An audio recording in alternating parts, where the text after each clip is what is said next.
up, everybody? Welcome to another episode of the BREWtally Speaking Podcast, the official podcast of MetalNexus.net, where you can get all your show reviews, concert photos, album reviews, band interviews, and so much more. And with me, as always, is Mr. Daniel Terry. How are you doing this early afternoon? I'm doing good, man. I'm basking in the Norma Jean episode that we just posted. Holy shit. That thing kind of blew up like hot fire. As opposed to cold fire, but... It was pleasantly surprised to see a couple of the websites pick up on it, especially Alt Press. As of when we're recording this, whenever you hear this, we've only made Alt Press once, and that was with the Brandon Chiappetti episode from Bleeding Through about a year or so ago at this point. So much love to Alt Press, much love to PRP. I've seen it pop up on a couple of other ancillary things, I think, but... those are really the only two that I've actually seen that aren't just basically reposting from, the PRP. Right, yeah, I thought that was cool, and I always love reading the comments on all that stuff, It doesn't matter how big the band is, there's always some asshole in the comments that's like, who? Right. Who's that band? And I got a kick out of that, and I was actually surprised that Corey himself actually listened to the episode after it was done, which was cool. Yeah, I ended up sending Corey a text, and it was just like, hey, thanks for doing everything again, and da-da-da. And then when the things got picked up, I was like, hey, sorry for catching any shit from this, and, I've shared those texts with Dan, and it seems like, by all accounts, everything's on the up and up. He's totally fine with everything. He, thought it was a good time and had encouraging words to say, basically making the comment, you guys are good, though. This podcast is going to do really well. I think you guys, quote-unquote, get it. And then offered to even help us get Josh Skogan from 68, ex-Chariot, ex-Norma Jean, based on Dan's, sentiment of like, oh, who is there left to get? Oh, Josh from 68 is about the last one. So I think in light of the last time somebody loosely connected to Josh was on this, I think it'd be much better to, have someone who had a positive experience come on to the show. Right, we'll put him on the list of we'll talk to again. Yeah, no, most definitely. It's funny you actually say the we'll talk to again. I sent a tweet out to Phil from All That Remains because they're going to be in town in about a week and a half, and I was like, yo, you ready for round 3? And he goes, sure. So I'm interested I'll have to see, call in on that one, yeah. I'll have to see what kind of things we get into on that one. Much to a lot of people's chagrins, possibly. I do prep quite a bit for interviews, but I don't really do it until about maybe the day before, where I start kind of formulating everything. And, I think that was kind of the fun thing about the interview I did with Dan, with Corey from Norma Jean, was just simply the fact that, I didn't really have anything prepped. I kind of knew a couple of questions I wanted to ask, but I was going to follow more at Dan's lead, being more of a lifelong fan. But no, this episode is with Trenton Woodley and Alexander Pearson's vocalist and rhythm guitar player for Hands Like Houses. This is kind of interesting. We've had a little bit of international flavor on the podcast as of late, having people from Australia. We went to, and this is going to be kicking off basically the Sonic Temple Festival stuff that we did. Now, we did this before Sonic Temple Festival ended up running, but just in light of not knowing how many interviews we were going to kind of get at this thing, kind of wanted to hold on to this as sort of some of the actual Sonic Temple stuff and being able to talk about their set and so forth. So this was done here in Grand Rapids, Michigan, on the first date of their tour that they were doing leading up to their festival appearances, and I thought it was kind of fun. I mean, getting to talk to people who aren't from the States is kind of interesting, especially in the rock world, because, they just have a completely different perspective on our world, and, the experiences of having to break into the, the quote-unquote mainstream of U.S. rock and roll and so forth. I feel like it's just harder, because, I mean, coming all the way from Australia, I can't imagine just we talked about it in the King Parrot episode, but I can't imagine just the adversities one has to go through just to fucking get here to play your shows. Is it just me, or do Australian bands just sound like they have more fun? All the American bands we talk to, it's not taking them for granted. I love American bands, obviously, but Australian bands, they always just seem like they're there to party. And American bands are just like, this song is about a very dark time in my life where it's fine. Like, it's not like their feelings aren't legitimate, but I just never get that out of Australian bands. Where I was like, oh my God, we're just so stoked to be here. And it's so much fun. And I think, yeah, and that is a credit to what you're saying. It's like, yeah, of course they're stoked to be here, because like it's really fucking hard to get over here and play sold out shows. Right. Yeah. Yeah. And it was kind of funny because, like, when Dan was checking out this episode, he was just like, they made a Norma Jean reference, which is kind of the other fitting part about posting this episode, a couple episodes after the Norma Jean episode at this point, and was like, maybe it's me. Do you hear the Norma Jean reference? Or influences? Yeah, I definitely don't hear it, but, I don't know. I'm not one to sit there and be like, oh, yeah, that guitar tone sounds like track 4 on the Anti-Mother, or whatever, I'm just not that guy, but, it is interesting to hear that, with a band that sounds like them, to throw Norma Jean out as an early reference was kind of cool. Definitely perked my interest during the interview. Yeah, but this was a kind of fun, loose chat. I had never really seen the band. My wife had kind of gotten into them a little bit before they started coming over here, and they do remind me of a couple of other bands. Not. And there's nothing really you can say about that. Like, they sound how they sound, and I do enjoy it. But it was kind of cool because, kind of inside baseball here, the show wasn't really that packed at all. They were playing a small 400 cap room, and I would want to say maybe it was a little under half full. But there was something that was really cool about it, because completely opposite of that was how my Sonic Temple experience was. Like, I kind of went into it going like, oh, maybe that shift in, being an Australian band and Grand Rapids, not really, we're in the Midwest, and maybe, their music just hasn't caught on here yet. And, I've seen that plenty of times. Like, how many stories do you hear of bands like, oh, I saw this band play to, nobody. And then, the next couple of times they came through, like, oh, okay, now they're playing, arenas or whatever. Actually, the only band I can really think of that is 21 Pilots. I remember seeing them play in that exact same room, and now they're playing, arenas, and it's really weird. I remember seeing 30 Seconds to Mars when their first album came out, and they were opening for Incubus, and everybody was pretty much flipping them off and booing them the whole time.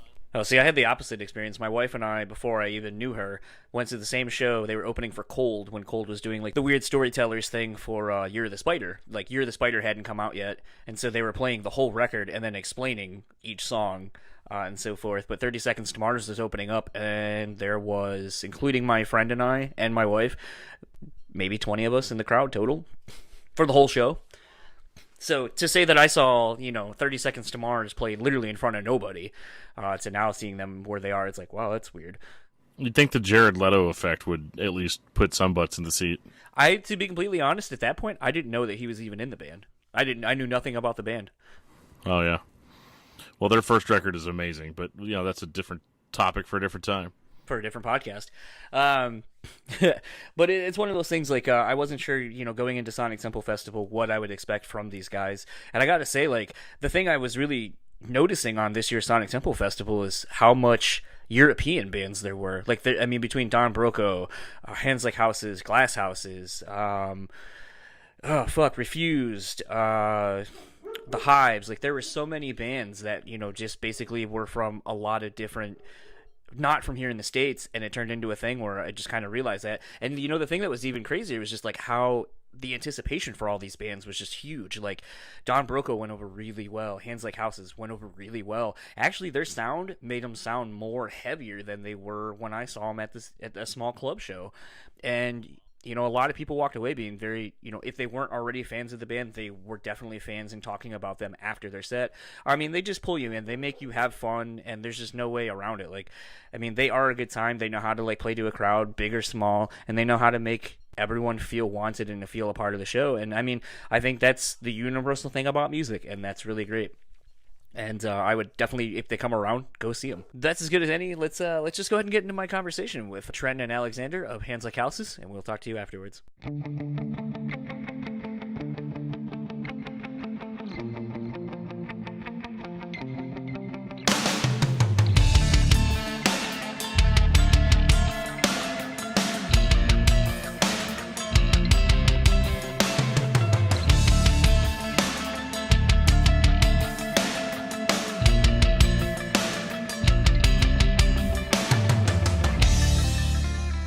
So I have the pleasure this early, still kind of before afternoon, actually, I think. It feels like morning for us. We got off a plane yesterday and...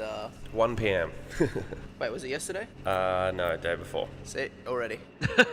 I'm sure once you're kind of in this, it just feels like a just in your own bubble. What is the time of day? What is a time? It What is time? 1:05 right now. What is time? What is time? It is a concept. But I have the pleasure of talking to Trenton Woodley and Alex Pearson, vocalist and guitarist, respectively, for Hands Like Houses, whose latest album, Anon, is out now via Hopeless Records. How are you two doing, besides Very being well, jet-lagged? respectively. Yes, I'm doing well. I'm getting there. So you are now the second band from Australia I've gotten to talk to. The right. first being Matt Young from King Parrot. And Okay, it's cool. quite a bit diverse. Definitely opposite ends of a scale. But what's kind of interesting to me, and something I kind of like to talk to about some people who are not from here in the States, is just kind of geographically how that has shaped and affected your band. And I kind of wanted to start off by asking, for those who may not be aware, Australia is a big continent. And Yes. as such, it's really hard to tour, even within your own area, but on top of that, as well as getting out, because of just the financials associated with it. With you guys and the kind of the distinct sound that you have and have crafted over the last, almost 10 years now, do you feel that kind of being landlocked, for lack of a better term, has kind of made you hone in more on your sound as opposed to being able to just play and play and play? I think so. I know for the first 18 months after I joined the band, we were pretty much writing solidly. I mean, I guess it was 18 months before we went in the studio proper, which was about that. It was all Yeah. of 2009, and Yeah. I guess the first couple of months of 2010 we started. There's a lot of writing in Australia, Yeah. obviously, and And not much yeah. American exposure necessarily. Yeah, and we did a handful of local shows and stuff, just kind of feeling things out as you kind of need to do.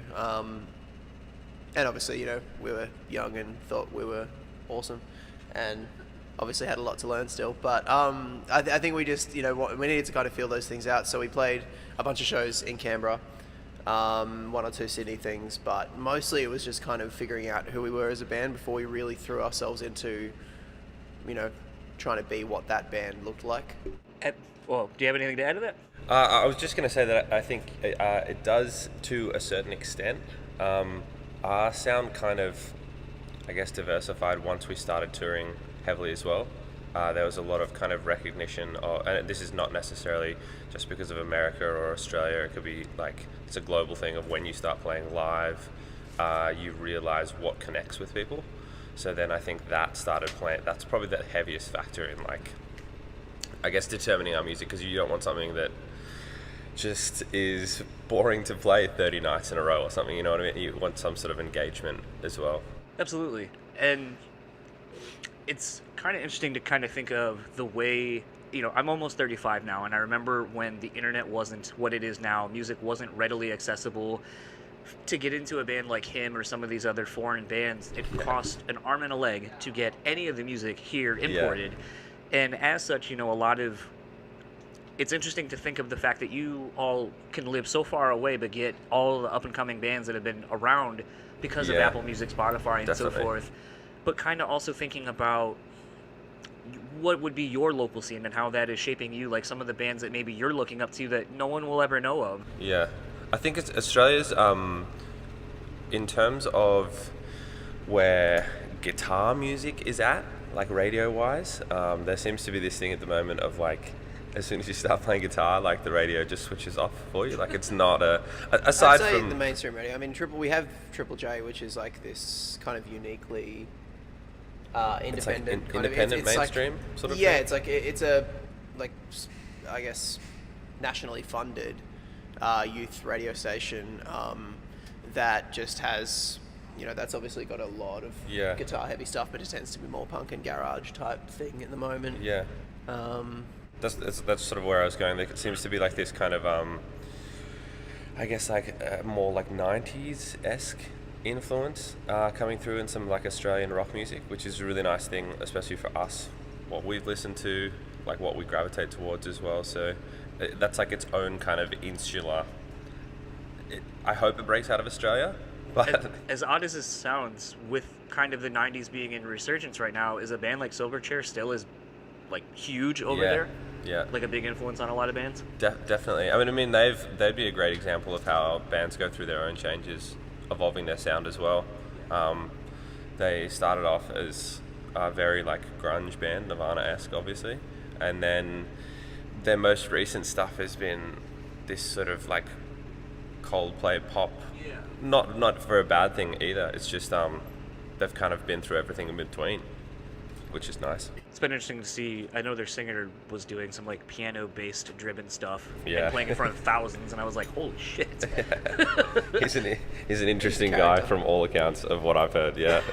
Kind of shifting the focus a little bit, but kind of, being that you're from Australia and there's a huge cost and a lot of like visa issues and so forth that it takes to tour abroad at all, does that make you really fine-tune the tours you're going to pick and not just take any offer that's given to you? Absolutely.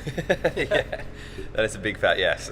Yeah, I mean, we've got to make things tenable. Like, you know what I mean? Like, this band could be a money pit if we really wanted it to be. Just because, yeah, we love playing shows. Like, the two things that we do in this band that are the reason we do it are playing shows and writing music. And, that would be very easy to, just throw everything out, except for the fact that we've been doing this for 10 years. Most of us, have side gigs, but they're very much side gigs. And it's just kind of, I think, getting to that point in our lives where it's like, we all want to be smarter about how we work. And I mean, I think that's the thing in any business. Like, once you got to get the hang of it, it's like, all right, you need to stop working quite so hard and start working smarter. And that just gives you, I think it makes you appreciate your work more. And I think for us, we certainly enjoy what we do more now that we're able to kind of be a bit more selective in what we're doing, partially out of necessity, but also just it does, create a certain type of, I guess, lifestyle, but also work ethic in what you're doing, and just kind of, creating that balance is, makes for a healthier band and a healthier business. Yeah, definitely. Mental health can be a really important thing in terms of like touring choices as well. Just kind of keeping morale up, and if you just go at anything and everything, then it's just... It burned you out real quick. Yeah. It's doable, but yeah. As we have experienced at certain points. Kind of interestingly, shifting gears again, your last album cycle for Dissonant, I feel like it was an interesting record in conjunction with the rest of the 4 albums you've put out at this point, in approach, sound, and all that kind of stuff. But it also seemed to be the first where you really just toured into the ground, from my perspective as a fan. I don't know. I'm trying to think of like what tours we, like what ones we did, because at this point it's sort of, there's kind of a blur from, I don't know. I would say, I don't know, for me it feels like it was during the Unimagined cycle that we were touring the hardest. Jimmy and I talked, our sound guy, we were talking last night about, there was one point, and it was during the Unimagined cycle where we had like 4 months of touring straight. Like we did like an American run into some UK run, back into an American run, into some Australian headline, and it was just like this psycho point of everything. But was that while we were recording Dissonance? Because that was like, It that might was have the year been, where we yeah. had like 11 months out of 12 on the road. Yeah. Or in the studio, and it was just... It was chaos. It was a 5-month stint in that where we weren't I home think for 5 when we got around to Dissonance, maybe we just chose like smart, potentially bigger look tours, so then it looks like you're kind of touring pretty heavily as well. I still have people ask me all the time, just like, oh, so like how long are you home for? I'm like, I've been home for like 4 months. Like, Yeah. it's rad, but There's sort of an expectation that we're touring all the time, yeah. but it's not necessarily the case. your friends I stop suppose. calling you to hang out. Looking at, I mean, the band always kind of has been rooted, and this is more I would go to you lyrically, has always kind of been rooted in a lot of themes, a lot of lyrical themes, a lot of to take in, and as such, looking at, it doesn't seem like everything is done for a reason. So even going back to your album covers and so forth, especially for this one, for Anon, choosing a chrysalis as your album cover, and it kind of made me wonder, with the album name itself, is it more the safety of being kind of anonymous to create, and as such, then when you're ready to release this thing or this rebirth of sorts, that's kind of what causes it, just kind of the anonymity maybe of being able to create? I don't know. I don't know if it's necessarily a safety thing, because I think that in a lot of ways, like, I think it's more just an objective statement of, look, this is what it is in this moment in time. And I think that, that was for me, that was the idea of the chrysalis that was quite appropriate for what we were talking about, because we knew that what we created would probably be, it absolutely makes sense in the journey and the context, and I think it's taken, it just took a little bit of time for people to kind of understand that context, because it seemed like it was going in one particular direction and then it didn't, and but it still makes sense as part of a journey. And I think for us it was kind of, that's what it was about. It was about Chrysalis isn't just, I mean I guess it is a safety thing, but it's like it is something that is just a temporary stage, and it's like, if you'd never seen a butterfly before, you'd never know what a chrysalis was or was going to be. Right. You just that's what it was. And I mean, you look at something like the one that we had on the cover, and that's like a pretty amazing thing for just a shell. Right. For a couple of days, couple of weeks, however long it is that it takes. So I don't know, for me I think it was just a representation of that, that momentary nature of, I mean, music is a momentary art form. Like, it is something that is so contemporary in reflecting a moment in time. Like, it is specifically a recording of a specific moment in time when those sound waves were captured and then, manipulated and created. And that's for me, that's the beauty of music, is that it is so contemporary, and it's always a stage on the way to something else. Like, our music is a step towards, hopefully some other band doing their thing, and then that influencing someone else, and then, piece by piece, that's how the music evolves. Yep. Kind of backtracking a little bit, something kind of weird with how many spaces you can find music. It's not just available on Spotify, it exists on YouTube, it exists all over these places.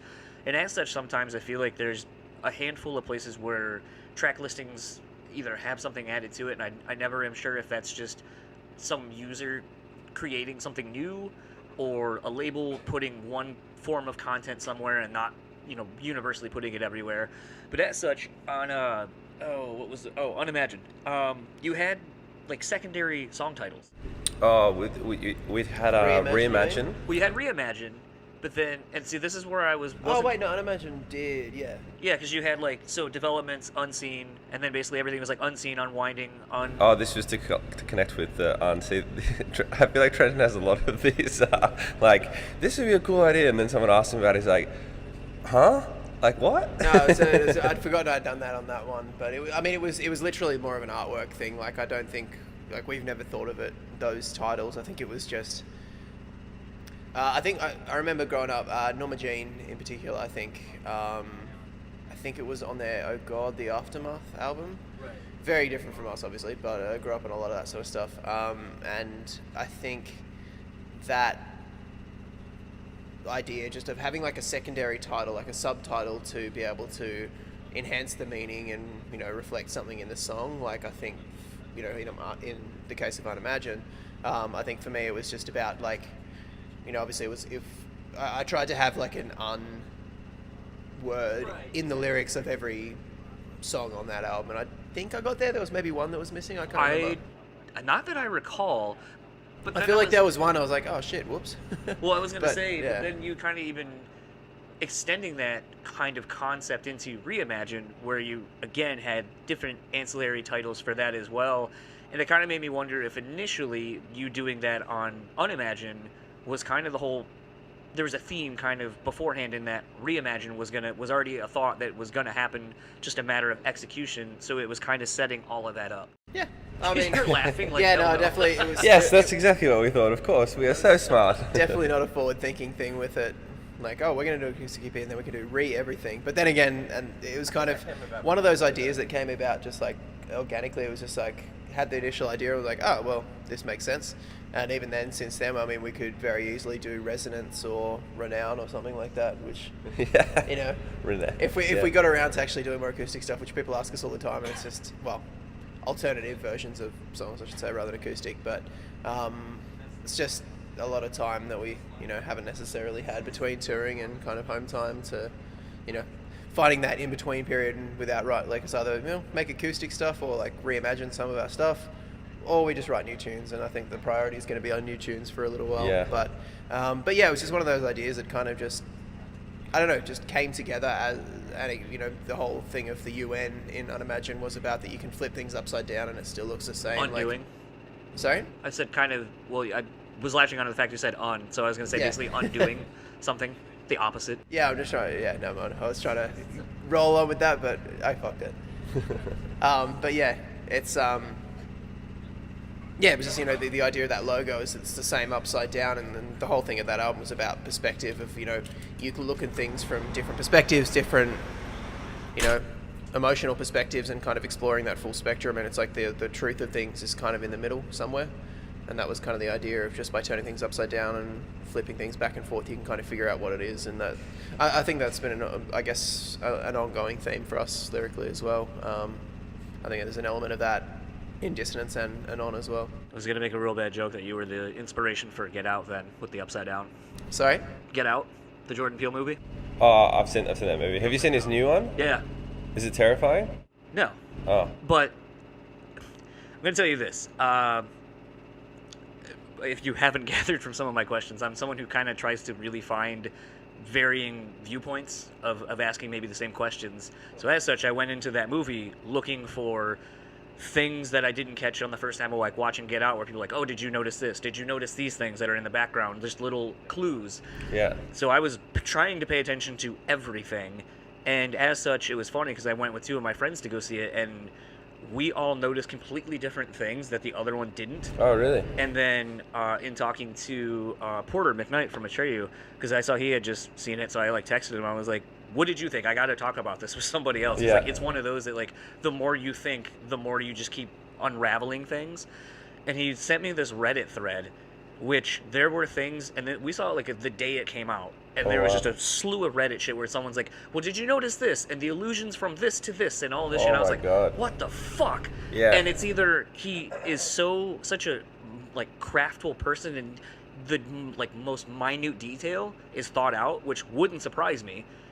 But there's just so much where you're like, either we are all just so far overreaching for shit, or it can be nice when that sort of stuff happens, and I think that applies to some. I feel like Reddit is the world's greatest repository of obscure information and opinion. Obscure, it's just a bit of obscurity in general. Yeah, it's a funny place. It's an easy hole to get into. I feel like you just start going, but it is interesting to see different perspectives on literally the exact same thing. Yeah, and some people do just gravitate towards picking apart everything or taking every detail. Yeah. But I do want to go watch that movie. I will definitely I just wanted to drop the word minutiae. I think it's a better shared experience. Okay. I think there are some movies that they're fine by themselves, but like I said, I'm glad I had two other people to bounce stuff off of, because when they said oh, I noticed this, and I was like, I didn't fucking notice that at all. And we all were watching, like I said, watching the exact same thing. So it's just interesting to notice that. And I think that's kind of an interesting thing, that being in my almost mid-30s now, I don't feel like we take in shared experiences anymore. I feel like everyone's such a let's tailor everything to my own world, what I like exactly the way I want it. And so to see something like that, I think is a disservice to not really take it in with other people, to really have forward-thinking conversations afterward. Yeah. Well, this definitely means this is cemented that I have to go and see it now. Yeah. And then I'll tweet you and be like, all right, this is what I think. You even got me mildly curious, and I just don't do... The score choices, too, were interesting. Oh, really? So I would definitely say, a theater experience would be really cool, because then you'll be able to kind of take in more of it, as in an audio, oral kind of sense, completely engulfed in it, as opposed to just on a computer or something. Yeah. So, Jordan Peele, you owe me money. That's that. Kind of speaking to diverse things, actually. You guys are getting ready to play Sonic Temple Festival here in the next month or so? Yes, correct. Sorry, that's just got to be one of the coolest festival names in the entire world. Sonic Temple. I wish I'd thought of that as a band name or something like that. It's one of those ones where it's just isn't that already a thing? You know what I mean? When you've had a good name, when you have that feeling of isn't that already a thing? But then you look everywhere and it's not. Yeah.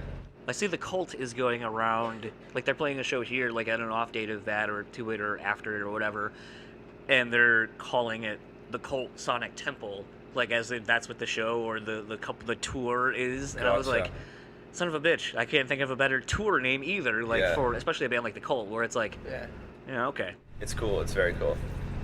Sorry to detract from wherever you were going.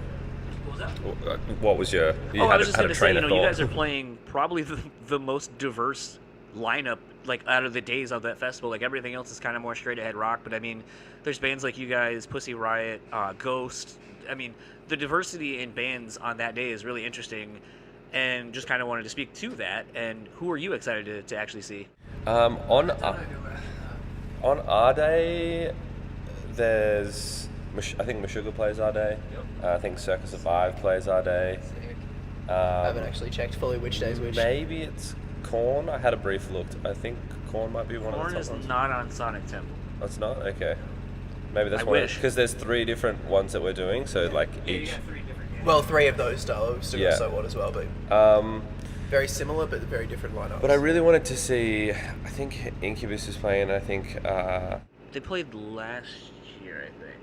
We should probably double check, do our homework. I mean, Foo Fighters is definitely, but they're not playing our day, so... Nope. Well, I was going to say, are you guys actually staying for... Because I know sometimes they'll... I think we might be staying for at least part of day 2. I may have to duck out to LA to do some stuff in the studio on the way home, which would kind of rule out seeing pretty much anything other than the Friday, but because we I fly would love out to see Foo on Sunday, I think it is. Yeah, but yeah, Sunday we have to fly out by then because we have shows back in Australia on the Thursday after that. So it's and we lose a day going back as well. So we leave on leave on Sunday, land Tuesday, show Thursday. It's a snowball effect. So yeah. I can't imagine doing a flight like that. Kind of would freak me out. Like in the little bit of traveling I've been doing, like going from here to all the way to the West Coast was just a nightmare. That's what we had coming over. We flew obviously Canberra and Sydney, then down to Melbourne, and then Melbourne to LA to Detroit, and it's LA just from Detroit it's more frustrating than anything. Like it's not like fears of flying. It's not feeling it's feeling uncomfortable in the fact that you're just sitting in a seat for 13 a 4-hour plus flight hours. after a 13-hour flight. It just feels like I don't know. That was like the toughest one. Getting off the first plane, second plane, I guess, feels great, and you're like, all right, we're nearly. Oh shit, 4 hours. 4 hours is just long enough. You know what I mean? Like an hour and a half doesn't. It feels like okay, it's just a little hot, but 4 hours is just cool. Well, I did all my sleeping on the last one. Now what? Yeah, it was frustrating. What do you do on a 13-hour flight? You watch a lot of movies. Lots and lots of movies. Or depending on, I think the frustrating thing for me was when we left Canberra at like say 9 o'clock in the morning, and so by the time we finally got to LA, my body was like, now it's sleep time, but I just sat on a plane for 13 hours, so it wasn't like, we try to time it. It's perfect when we leave America, because it always seems to be like a 10 o'clock, 11 o'clock flight out. So you get on the plane, fall asleep, and then you land in Australia, and you're like, oh, I'm awake. But coming the other way, it's not as good. Lastly, kind of in wrapping up, you had just kind of mentioned you're going to the studio with Anon kind of being. I'm trying to remember exactly when it came out. It's not quite a year yet that it's been out. It's only October that it came barely out, even feels like 6 months. It feels like we released it like yesterday. Going to the studio is just kind of tidying up some vocals on a thing I did. So yeah. I think with the nature of the music scene at the moment, everyone, there's kind of this need for constant rather than like a big peak as it used to be, and then like you go touring for like 5 years or whatever it may be, depending on your album cycle. So we're kind of just trying to get into the So should we start that question over? No, it's all good. So we're just trying to get into the headspace of having like being like constantly productive, rather than I feel like it used to be this thing of like writing towards an album, and now potentially it's just writing towards having constant ideas and stuff like that. Actually, do you feel, because that's something we actually talk about quite a bit on this podcast, is the people not having the attention span to just be satisfied with a record for 2 to 3 years, but always needing that next thing, and albums versus EPs and so forth. As such, do you actually feel like from the creative standpoint that is a better outlet because it gives a fairer representation of the band's progression as it happens, and it doesn't seem so drastic from just here's a record and then 3 years to a point, later? But I think it's the sort of thing where, I guess the downside to it, and I guess what remains to be seen is that if you do the single based or like, a couple of songs here and there, I think that, if you put out like, I think people are still looking for a narrative direction, and so everything's got to be in context because I think we're so obsessed with like the narrative of things that if we put out a song that's a bit left of field, people might think that's setting a direction for where we're going, when really that's just like a detour on the, that's a 10-minute detour off the highway, but we're still heading north. It's just kind of, I think that's probably, I guess, the inherent risk with that. But yeah, I'd say The one downside to trying to do an interview in a public space. Yeah, it's a bandwagon. I just learned how to cancel out most of the background audio from on that. Awesome. And the fun thing is, though, is it creates this nice sweeping effect of Well, there you go. when the voices are getting picked up versus any of that. But whatever. Maybe you can edit people in and out and just like I'll just make it a huge time lapse thing. remove Hugh's butts and stuff. Lastly, where can everyone find you and or the band online? Everywhere. Yeah, just all the main platforms. I mean, we use each differently and some less so than others, but I mean, you find one, you find them all. HandslikeHouses.net, I guess, is our website, and that's where everything We've kind got of the links off, Facebook, but Twitter, Facebook, social. Instagram. So you guys did a joint live video last night between Facebook 360 and We Yeah, gave it a it was, shot. I thought it would be interactive 360. I've got this camera that does do like a live stream, but it turns out I have to drive the direct, like I have to point it where it goes. I thought you'd be able to kind of scroll around it live, which Yeah, I think I caught you saying that. You're like, oh, you can scroll around. Wait, do I need to do that?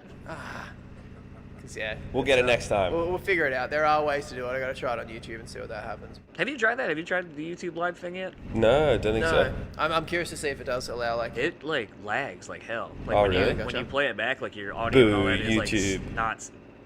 I don't know. I tried it the other day to do something, and I was not impressed. Good with to know. Good to know. I don't know. We're just gonna play with it just to kind of see. But Facebook's the winner then, I guess.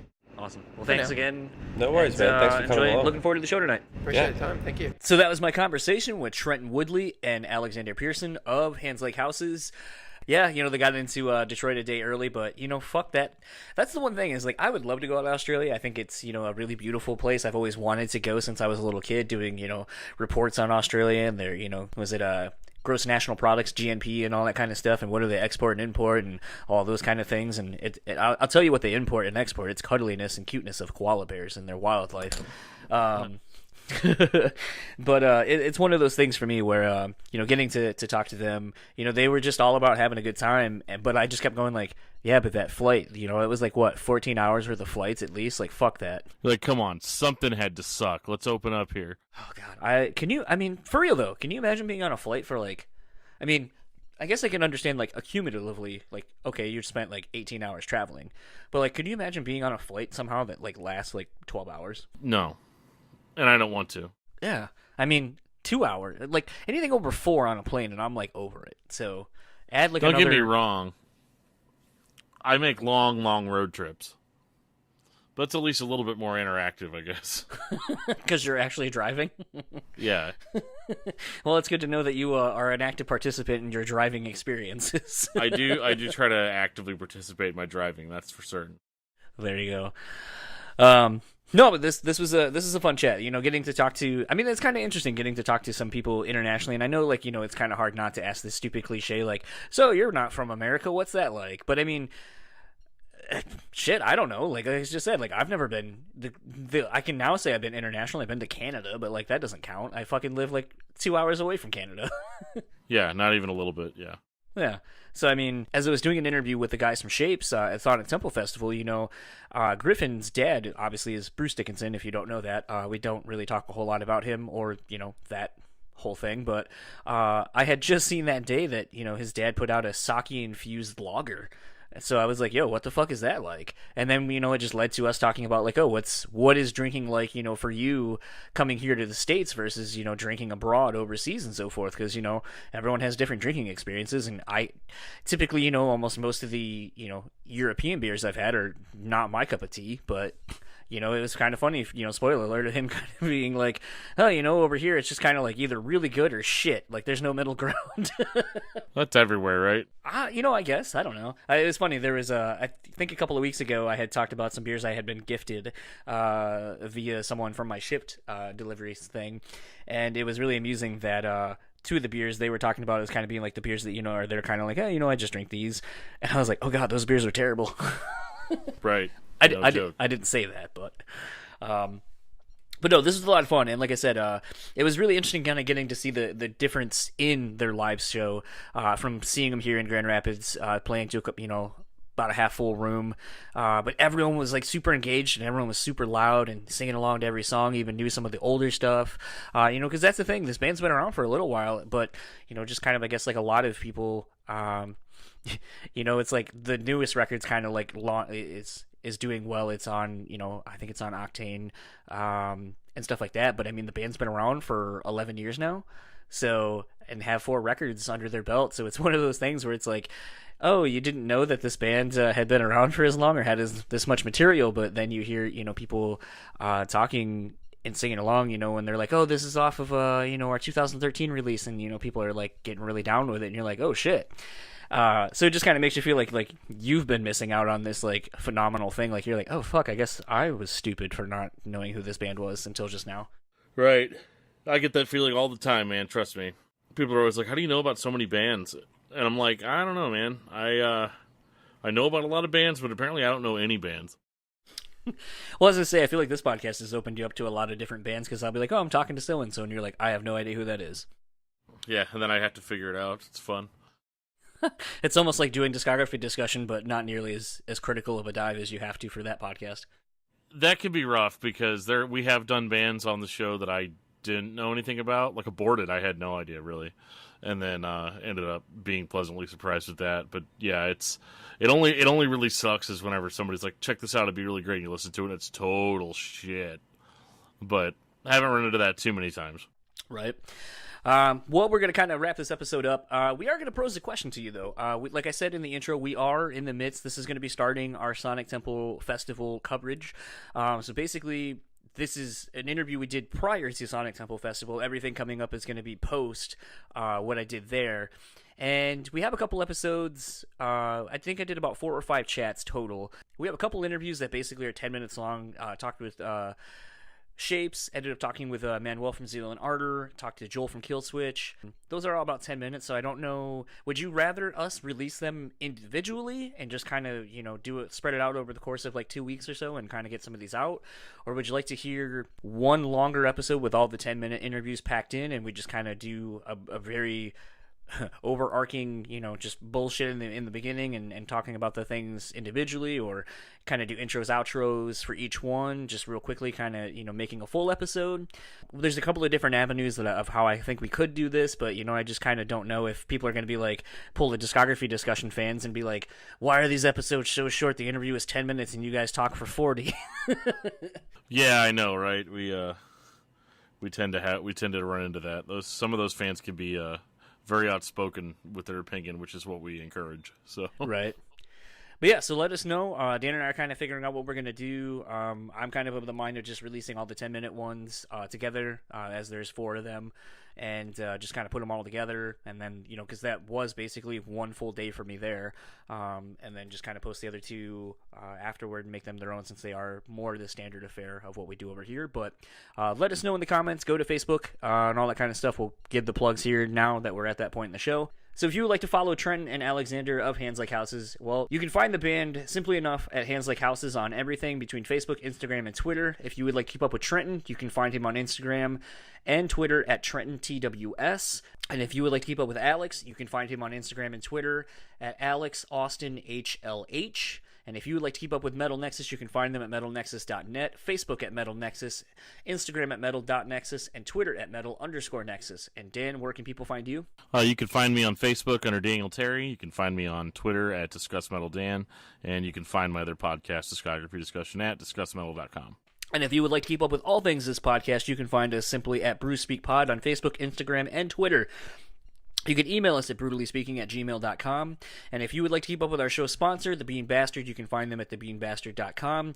Facebook and Instagram are at The Bean Bastard. And for the Brewtally Speaking Podcast, I am John. And I am Dan. We will talk to you all next time.